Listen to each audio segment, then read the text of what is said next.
នៅក្នុងភូមិដំរីឆ្លងឃុំស្អាងភ្នំស្រុកស្អាងខេត្តកណ្ដាលក្រោយថ្ងៃរំដោះ17មេសា1975លោកគង់សំអឿននិងប្រពន្ធរបស់គាត់ទាំងពីរនាក់និងលោកគង់សំអាតប្រពន្ធកូនបងប្អូននិងពុកម៉ែរបស់គាត់បាននាំគ្នាបើករថយន្តមកផ្ទះរបស់ខ្ញុំពួកគាត់ត្រូវជាសាច់ញាតិរបស់យាយខ្ញុំល្ងាចឡើងលោកគង់សំអឿននិងប្រពន្ធរបស់គាត់ទាំងពីរនាក់បានសម្រាននៅលើផ្ទះរបស់ខ្ញុំចំណែកឯលោកគង់សំអាតប្រពន្ធកូនបងប្អូននិងពុកម៉ែរបស់គាត់ទៅសម្រាននៅផ្ទះយាយរបស់ខ្ញុំក្រោយមកលោកគង់សំអឿននិងប្រពន្ធរបស់គាត់រួមទាំងក្រុមគ្រួសារដទៃទៀតដែលរស់នៅទីនោះត្រូវជំនះបន្តទៅមុខខ្ញុំកើតនៅក្នុងឆ្នាំ1970នៅក្នុងរបបខ្មែរក្រហមខ្ញុំត្រូវបានអង្គការបញ្ជូនឲ្យទៅនៅក្នុងកងកុមារថ្ងៃមួយខ្ញុំបានលួចរត់ពីកងកុមារត្រឡប់មកផ្ទះវិញព្រោះនៅក្នុងកងកុមារខ្ញុំហូបមិនដែលឆ្អែតទេហើយខ្ញុំនឹកពុកម៉ែណាស់ពេលដែលខ្ញុំរត់ចេញពីកងកុមារខ្ញុំបានជួបនឹងមិត្តផលនៅតាមផ្លូវដោយចៃដន្យមិត្តផលប្រាប់ខ្ញុំថាគាត់មិនដែលចូលផ្ទះទេពេលនោះដែរមិត្តផលបានបបួលខ្ញុំទៅលួចបេះល្ហុងខ្ញុំយល់ព្រមទៅលួចបុកល្ហុងជាមួយមិត្តផលព្រោះពេលនោះខ្ញុំឃ្លានពេកមិត្តផលជំនាញណាស់ខាងឡើងដើមឈើមិត្តផលបានប្រាប់ខ្ញុំថាបើគាត់បេះផ្លែល្ហុងទម្លាក់ចុះមកឲ្យខ្ញុំហើយនោះខ្ញុំត្រូវតែឆាប់រត់ទៅកាន់ព្រៃឬសីភ្លាមមែនគ្រាន់តែមិត្តផលបេះផ្លែល្ហុងទម្លាក់ដល់ដៃភ្លាមខ្ញុំរត់យ៉ាងលឿនចូលទៅក្នុងព្រៃកងឆ្លប់បានឃើញខ្ញុំហើយស្រែកថាតើអ្នកណាបេះផ្លែល្ហុងរួចកងឆ្លប់បានរត់ដេញតាមចាប់ខ្ញុំប៉ុន្តែកងឆ្លប់នោះដេញពួកខ្ញុំមិនទាន់ទេព្រោះពួកខ្ញុំរត់លឿនណាស់មិត្តផលស្ទាត់ខាងលួចណាស់ប្រៀបដូចជាសត្វស្វាអញ្ចឹងមិត្តផលរស់នៅក្នុងព្រៃហូបតែស្លឹកឈើលួចដកសណ្ដែកដីហូបនិងជួនពេលខ្លះមិត្តផលមកលួចប្រហុកដែលម្ដាយរបស់គាត់យកទៅដោះដូរនៅផ្ទះយកទៅជ្រលក់ជាមួយពពាយហូបជាអាហារខ្ញុំបានដើរតាមមិត្តផលដោយមិនចូលផ្ទះអស់ចំនួន2យប់ខ្ញុំគ្មានអ្វីហូបទេហើយខ្ញុំនឹកម៉ែនឹកពុករបស់ខ្ញុំណាស់ខ្ញុំបានសម្រេចចិត្តត្រឡប់មកផ្ទះវិញពេលយប់ព្រោះខ្ញុំគិតថាគ្មាននរណាអាចមើលខ្ញុំឃើញទេពេលដែលខ្ញុំធ្វើដំណើរនៅតាមផ្លូវម៉ែពុករបស់ខ្ញុំត្រឡប់មកពីធ្វើការងារវិញគាត់បានស្ងោរដំឡូងមីឲ្យខ្ញុំហូបព្រោះខ្ញុំគ្មានបាយហូបនោះទេរំពេចនោះយើងបានឮសូរសំឡេងរបស់សមិទ្ធរានិងសមុទ្រភ័ក្របានស្រែកពីខាងក្រោមផ្ទះរបស់ខ្ញុំថា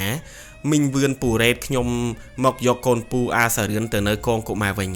គ្រាន់តែឮសំឡេងខ្ញុំភ័យឡើងញ័រដៃញ័រជើងស្របពេលនោះសមិទ្ធទាំងពីរនាក់បានឡើងមកលើផ្ទះរបស់ខ្ញុំ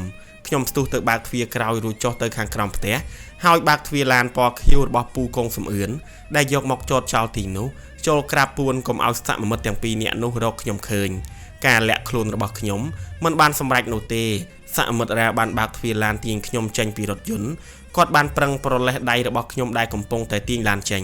ខ្ញុំក្រែងននាលយំស្រែកមិនព្រមទៅទេម៉ែពុករបស់ខ្ញុំបានមកដល់ឡានយំខ្សឹកស្រួលមិ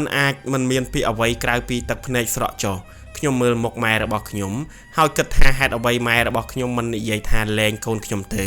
ប៉ុន្តែខ្ញុំបែរជាឮសមិទ្ធរានិយាយថា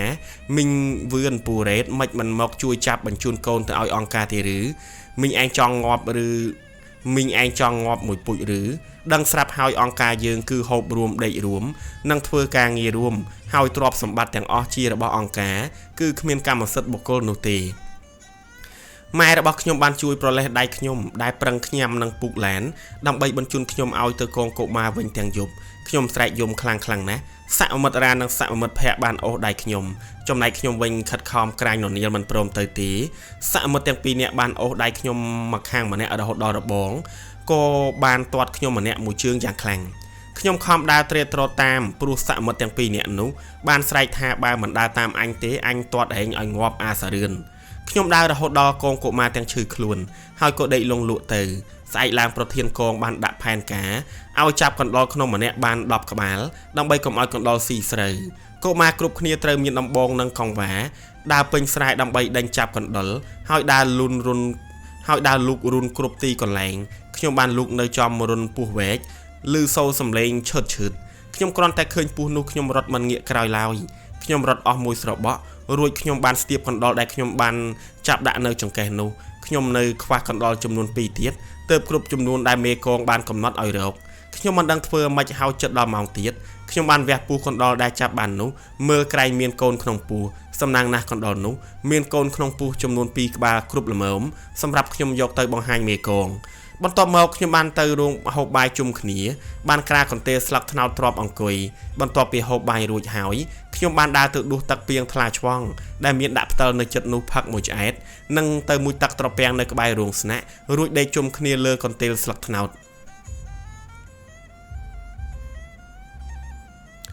ភ្លឺឡើងកុមារក្នុងរោងទាំងអស់បានរៀបចំចេញដំណើរទៅរកចាប់កណ្ដុរតាមវាលស្រែដូចរាល់ថ្ងៃនេះខ្ញុំបានឆ្កែមួយក្បាលឈ្មោះអាខ្មៅដែលនៅរោងបាយរត់តាមខ្ញុំ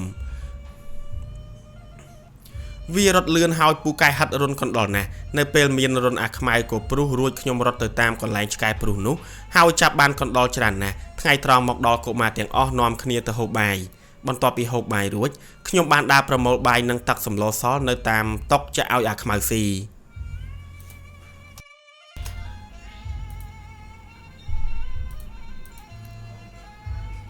អាខ្មៅអត់ស៊ីទេព្រោះនៅក្នុងនោះមានតែទឹកនិងសម្លបាយ7ឬ8គ្រាប់តែប៉ុណ្ណោះនៅពេលគេឃើញដូច្នេះគេក៏ប្រាប់ប្រធានសហគមន៍ភ្លាម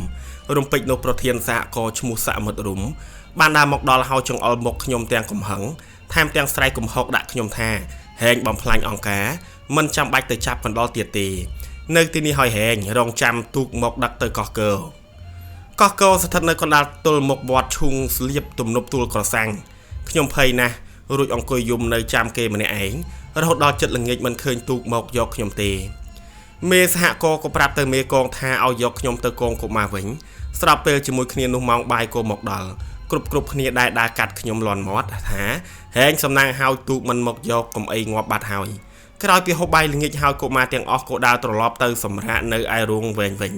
ម្នាក់សុទ្ធតែស្គាល់គ្នាប៉ុន្តែភាគច្រើនកុមារទាំងអស់នោះមិននិយាយសួរសុខទុក្ខគ្នានោះទេពីមួយថ្ងៃទៅមួយថ្ងៃកុមារទទួលរងការធ្វើបាបទាំងផ្លូវកាយនិងផ្លូវចិត្តដោយហត់នឿយមិនបានសម្រាកមិនបានរៀនសូត្ររស់នៅបែកម៉ែឪបងប្អូនថែមទាំងហូបមិនឆ្អែតទៀតនិងពេលខ្លះត្រូវអង្គុយវាយធ្វើបាបបងអត់អាហារព្រោះតែធ្វើការមិនគ្រប់តាមផែនការរបស់គេហើយនៅពេលដែលយើងឈឺគឺគ្មានថ្នាំព្យាបាលនោះទេពេលវេលាដើរទៅមុខជានិច្ចកុមារខ្លះឈឺគ្រុនចាញ់ស្គមរីងរៃកាត់ដំបៅអ្នកខ្លះឈឺភ្នែកក្រហមខ្លះទៀតរាករូសរហូតដល់ស្លាប់ក៏មានដែរក្នុងរបបកម្ពុជាប្រជាធិបតេយ្យគ្មាននរណាហ៊ាននិយាយស្ដីអ្វីទាំងអស់ម្នាក់ដឹងតែពីខិតខំតែធ្វើការសម្រុកធ្វើឲ្យចប់ផែនការមួយនិងចូលដល់ផែនការមួយទៀតតាមតែសមិទ្ធបញ្ជាពួកខ្ញុំមេកងឲ្យលើកភ្លឺស្រែចំណែកពួកធំឆ្លាតណាស់គេចាប់យកតែកន្លែងណាដែលជាដីទួលស្រាប់នោះគេនឹងឆាប់បានសម្រេចតាមផែនការហើយចេញទៅហូបបាយអស់ចំណែកខ្ញុំគេទុកឲ្យលើកភ្លឺស្រែនៅកន្លែងដីទំនាបខ្ញុំរែកចាក់មួយប៉ែបានតិចព្រោះខ្ញុំនៅតូចគ្មានកម្លាំងគ្រប់គ្រាន់នោះទេខ្ញុំតែងតែលើកភ្លឺស្រែរួចក្រោយគេថែមទាំងមិនត្រង់ជួរដូចគេនោះទេ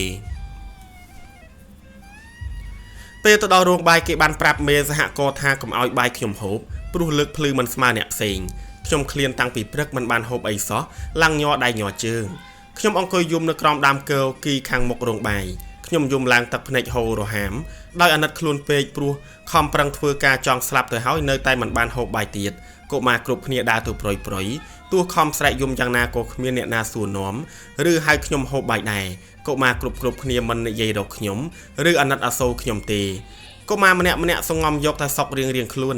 ដោយដែលអង្គការបានចែងថាសក់អ្នកណាក្បាលអ្នកនឹងពេលនោះសមិទ្ធពៅដែលធ្វើការនៅក្នុងសហគមន៍បានជិះសេះមកដល់ហើយបានចងសេះនៅក្រោមដើមកគីក្បែរនោះគាត់បានសួរនាំខ្ញុំហើយខ្ញុំក៏បានរៀបរាប់ប្រាប់គាត់ទៅតាមដំណើររឿងសមិទ្ធពៅបានហៅខ្ញុំឲ្យដើរតាមគាត់ហើយប្រាប់ចុងភៅឲ្យយកបាយមកឲ្យខ្ញុំហូបខ្ញុំបែរជាមានសំណាងទៅវិញនៅថ្ងៃនេះព្រោះបានហូបបាយឆ្អែតហើយមានសម្លឆ្ងាញ់ទៀតពេលហូបឆ្អែតហើយខ្ញុំក៏ទៅដួសទឹកពីងផឹកហើយមានកម្លាំងឡើងវិញថ្ងៃឡើងខ្ញុំបានបន្តទៅលើកភ្លឺស្រែទៀតនៅអំឡុងឆ្នាំ1978ស្រូវចាប់ផ្ដើមបែកគុំល្អណាស់ពីពេញស្រែផែនការថ្មីរបស់កងកុមារគឺដកស្មៅដែលដុះនៅក្នុងស្រូវឲ្យបានសម្រេចតាមផែនការទើបបានហូបបាយខ្ញុំធ្វើមិនសម្រេចតាមផែនការនោះទេព្រោះកុមារធំដកលឿនទៅមុខដោយຕົកប្រឡោះធំឲ្យខ្ញុំធ្វើម្នាក់ឯងចង់ស្លាប់ខ្លួនខ្ញុំបោចស្មៅរួចក្រោយគេហើយនៅពេលទៅដល់កន្លែងគេមិនឲ្យបាយខ្ញុំហូបទៀតហើយខ្ញុំខឹងក៏ស្រែកយំរួចខ្ញុំដើរសំដៅទៅទឹកត្រពាំងមួយដើម្បីប្រុងនឹងសម្លាប់ខ្លួនខ្ញុំដើរមិនទាន់ទៅដល់ត្រពាំងផងខ្ញុំបានឃើញផ្លែថ្កូវទុំក្រហមឆ្អៅក្រោមគុម្ពឫស្សីខ្ញុំមិនដឹងថាជារបស់អ្នកណានោះទេ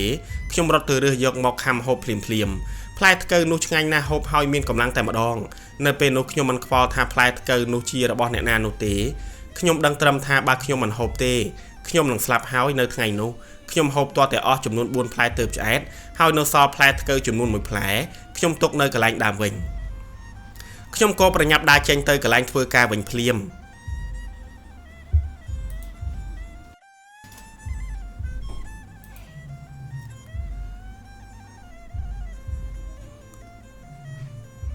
បន្ទាប់ពីបញ្ចប់ការងារដកស្មៅគឺចូលដល់រដូវច្រូតកាត់ម្ដង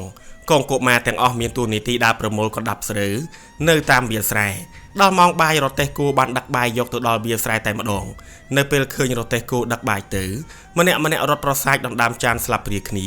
ដើម្បីដួសបាយហូបពេលយើងហូបបាយឆ្អែតយើងនាំគ្នាដើរសម្ដៅទៅបឹងដែលមានសុទ្ធតែស្លឹកប្រលិតខ្ញុំយកដៃវែកខាងលើមានស្លឹកប្រលិតនិងរុក្ខជាតិផ្សេងទៀតចេញឲ្យស្អាតរួចក៏ក្បង់ទឹកផឹកពេលវេលាដើរទៅមុខជានិច្ចខោរបស់ខ្ញុំបានរហែកពីមួយថ្ងៃបន្តិចហើយគ្មានមកជុលដេរឡើយយូរទៅខោរបស់ខ្ញុំបានប្រែក្លាយទៅជាសម្ពុតសម្លុយចំណែកឯអាវរបស់ខ្ញុំវិញរហែកមើលមិនយល់ជើងទាំងគូរបស់ខ្ញុំដំបាយគ្រប់ចន្លោះម្រាមព្រោះខ្ញុំគ្មានស្បែកជើងពាក់ទេខ្ញុំធ្វើការនៅវាលស្រែប្រមូលកណ្ដាប់ស្រូវបណ្ដានិងស្ដាប់វិទ្យុបណ្ដាកងទ័ពរំដោះបានវាចូលមកដល់ភ្នំពេញហើយសំឡេងក្របផ្លោងឮសូរឆាំងរីឯស្នូកំភ្លើងឮសូរត្រហឹងអើងកងបាយផ្កាភ្លើងព្រោកព្រាតសំឡេងយន្តហោះបានហោះឆ្លងកាត់ត្រហឹងទៅមករញ្ជួយព្រះធរណីនៅខាងក្រោយឯណោះវិញមនុស្សដើរទាំងវងមកតាមភ្លឺស្រែមានសំពីរៀងខ្លួនដើរជាជួមានទាំងចាស់និងក្មេងដើរតាមយោធាហើយស្រែកថាទៅមុខទៀតនៅឯខាងស្រែខ្ញុំវិញមនុស្សចាប់ផ្ដើមងាកមើលគេដែរហើយអ្នកខ្លះឈប់ច្រូតក៏ចាប់ផ្ដើមឡើងពីស្រែបណ្ដារួចដើរទៅតាមខ្មែរក្រហមគៀ